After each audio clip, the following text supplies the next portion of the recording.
Good afternoon, ladies and gentlemen. My name is Laura. Our group consists of Attila, Jacob, and Susanna. The Walt Disney Company is known for entertaining people and inspiring them through its storytelling, creative minds, and innovative technology around the world. As you may know, the Walt Disney Company is a leading international entertainment and media enterprise founded in 1924 in the US by two brothers, Walt and Roy Disney. The Walt Disney Company operates in four business segments, which are media networks, parks and resorts, studio entertainment, and consumer products, as well as interactive media. Today we'll be discussing our understanding about the organizational structure and the organizational trends, and how Disney has implemented these trends in the company over the years. The Walt Disney Company has explored multiple organizational structures since the beginning and hopes to better streamline their business model in the global mass media entertainment industry. As the environment and situations have changed, the organizational structure of the company has also changed too. Robbins, Bergman, Stagg, and Coulter say that this is because of environmental uncertainty. Now, environmental uncertainty is when the management of a firm has little or limited information about its external environment that is in a state of flux. Hence, the environment is largely unpredictable, says Business Dictionary. One way to reduce environmental uncertainty is through adjustments in the organization's structure, according to Robbins et al. Now, firstly, an organizational structure is defined as the formal framework by which job tasks are divided, grouped, and coordinated, says Robbins et al. The three most common forms of structures used by organizations are the functional, divisional, and matrix structures, according to Ingson and Kolb. The functional structure groups together people with similar skills that perform similar tasks. The divisional structure groups together people who work on the same product or process, serve similar customers, and/or are located in the same area. And finally, the matrix structure is a combination of both the functional and the divisional structure. Organizations generally develop these organizational structures to ensure that the whole company has a strong sense of purpose and tends to thrive towards the organizational goals, according to Dr. Patrick Gleason. Now, in most recent times, Disney has evolved to adopt a matrix style of structure to remain a step ahead of competitors. In essence, the matrix format is widely seen to be appropriate for innovation activities, as it aims to capture both the efficiency and specialization of a functional organization, as well as the customer focus and flexibility of a multi-divisional organization, according to Sonila et al. The matrix structure attempts to gain the benefits of the divisional and the functional structures while minimizing the disadvantages of each, says Galbraith, 1971. So this means organizations employing the matrix format can, for example, also enjoy the benefits of fast, effective communication and time efficiency, while not having the drawbacks of increased costs due to duplicating resources per division, or an inability to assign accountability in the divisional and functional organizational structures, respectively. In a matrix structure, you group teams in the organization by both their department and their product. By doing this, Disney allows ideas to be exchanged between varying parts of the organization. And the case study agrees by stating, Pine's multiple reporting relationships allow for cohesion in between departments. Pine works for the Media Networks business unit, but he heads the global focus for this section. Because of that, he liaises with the head of Walt Disney International, as well as relating to the head of content distribution. In using this kind of structure, the Walt Disney Company is able to lower their costs by increasing their effectiveness while innovating. A key defining feature of the matrix organizational structure is its unique two-boss system. This system subjects each employee to two bosses, one for the functional aspects of the job and one for the long-term overarching projects associated with the company as a whole.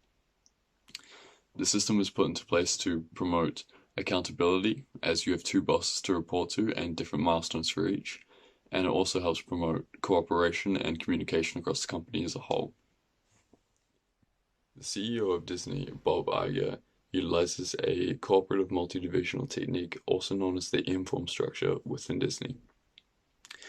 This subcategory of the matrix structure is defined by its centralized business technique, in which the management at Disney involves functional level input in their corporate decision making. This is to ensure that all decisions made or strategic decisions made at the head and top levels of Disney are beneficial at all functional levels and are efficient in resources and resource management. This can be backed up by the fact that when Disney creates resources, say they create costumes for an upcoming Star Wars movie, these costumes can also be reused within Disney theme parks around the same kind of ideas or Star Wars themes. There are many benefits to the Matrix organizational structure as seen in the slide. One of the benefits I want to talk about is centralized managerial control. Centralized managerial control is very important in the workplace as it promotes efficiency through accountability and very efficient communication throughout different levels of business. A key way that the Matrix organizational structure caters to this is through its two-boss system, in which there is strong communication as multiple bosses work at different functional levels within a business's hierarchy. Unfortunately, the Matrix organizational structure is not without its downsides. While Bob argues centralized strategy means that strategic decision-making within Disney is very resource efficient, it also unfortunately means that the market reach that Disney could have is not as great as it should be. This is because every decision made by Disney at a corporate level is filtered on whether they will roll with it or whether they won't, based on its benefit to multiple divisions at once. Since multiple divisions of Disney are all focused on a family-oriented type of market, any promotional activity or kind of ideas that innovate and expand on the target audiences of Disney are less likely to get through this filtering process because they don't benefit to each segment. A good example of a counter to this is when Disney bought Marvel Studios in 2009 and started to reach out into the boy market. Since they already had the girl market through their Disney princesses and kind of wholesome stories, this was a great expansion into new territory for Disney because they could now cater to the male side of things and the more action-packed, cool side of things. For companies to become a global giant in their industry, they need to continually change and adapt to their changing environment and adopt the new organizational trends. The Walt Disney Company has proven itself for the test of time and has become more effective, efficient, and has created higher industry standards as it changes as an entity. Companies that fail to adapt to changes or stay at the current status quo will be left behind in the current corporate race. It is simply not competitively advantageous to remain complicit with standard expectations. The corporations that are remembered and remain competitive giants for now and in the future have created value with innovation and have adopted and utilized new technological advances and make decisions based off embracing change rather than limiting its impact. The character Mickey Mouse may have remained timeless over the decades, but the Walt Disney Company has proven itself to be flexible, dynamic, and of course ever-changing because of its ability to adapt to new challenges it faces in the workplace. Shorter chains of command and authority have been shown to be more effective and efficient in the decision-making process of businesses that allow them to have the competitive advantage over others. The chain of command principle discusses the levels of authority within a company and how instruction and control will flow downward throughout the levels and accountability flows upward. For example, CEOs are very accountable for their decisions of the company and have greater authority and ability to pass on instructions down to managers and sequentially down to the employees beneath them. According to Frable and Wraith, control, supervision, and the flow of information has always been bureaucratically structured and organized in a way that workers on lower levels are discouraged to make major decisions without discussing it with the higher-ups. These tall organizations lacked the quick communication due to the lack of initiative and became inefficient, whereas structures that there are fewer levels of management and authorized control are competitively advantageous because of their ability to communicate quicker within the levels. The smaller decisions are handled by the low levels of management, allowing the high-level management to focus on the strategy and the larger decisions of the company. Walt Disney himself in the 1950s made it top priority to have clear communication and teamwork, making the effort himself to have everyone on a first-name basis.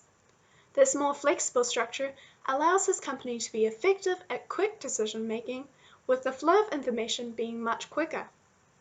The Walt Disney Company has an organizational structure that is still, to this day, relatively flat for the amount of employees it has. It deals with this by having a matrix style in which the people work in focused units and report to multiple heads of department, and thus have multiple bosses. Another organizational trend is to have less unity of command, as it is more efficient. Unity of command is the concept that states that individuals should report and get instructions from one supervisor. Flat organizational structures already have less unity of command, meaning that employees are empowered to make their own decisions and are held accountable for their outcomes. Less unity of command also means that decisions and projects can be done quickly without the approval of multiple levels of authority. In the Walt Disney organizational structure, people report to two separate bosses as a part of the matrix structure, which improves teamwork and communication at Disney, as this emphasizes the cross-functional team structures. Because of the flat style structure, Disney has very wide spans of control. Flat structures have very few levels of management, which means that they are more efficient and more customer-focused, because workers are made more independent and empowered to make their own decisions. Disney himself set up his adaptive structure when he created the organization that over the years restructured itself to encourage greater teamwork, communication, and empowerment. Workers have been entitled to have more authority over their tasks due to the fact that the structures of organizations have been refined so they can be more efficient. New and developing organizations are giving their workers the opportunity to be more empowering. Now, you might be wondering, what is empowering? Empowerment is defined as a motivational theory associated with self-efficiency. Delegation emphasizes that when individuals are given full authority over tasks that are given by managers, encourages them to take action and make more decisions, and for them to be held responsible for the outcomes or potential consequences that those decisions might have. Now, you might be wondering how this relates to Disney. Way back in 2005, the CEO of Disney gave more authority and control to make additional decisions within the four main business sections of the company. The decision of the CEO to allow more authority and control gave Disney the opportunity to become a lot more innovative. By incorporating those new delegation rules, Disney as a whole was able to make more decisions as they incorporated the new technology and new mediums. Another trend that organizations were faced with was the decision whether to be centralized or decentralized in relation to decision making. Centralization refers to the process in which activities involving planning and decision making with an organization in a centralized organization are retained in the head office. Meanwhile, decentralization is a type of organizational structure where top management delegates decision-making responsibilities and daily operations to middle and lower subordinates. In relation to Disney, the CEO created a company that is much more decentralized, a company in which decisions are made throughout every level. Disney's core value of innovation has been relevant throughout the entire lifespan of the company. The implementation of the matrix structure and an innovative delegation trend both reflect this value, lending insight into the importance of innovation within Disney. The matrix organizational structure ensures Disney is effective in its assets to output management, and the utility of innovative and current organizational trends, including shorter chains of command and less unity of command, shows a strong, innovative, and modern business model. Thank you.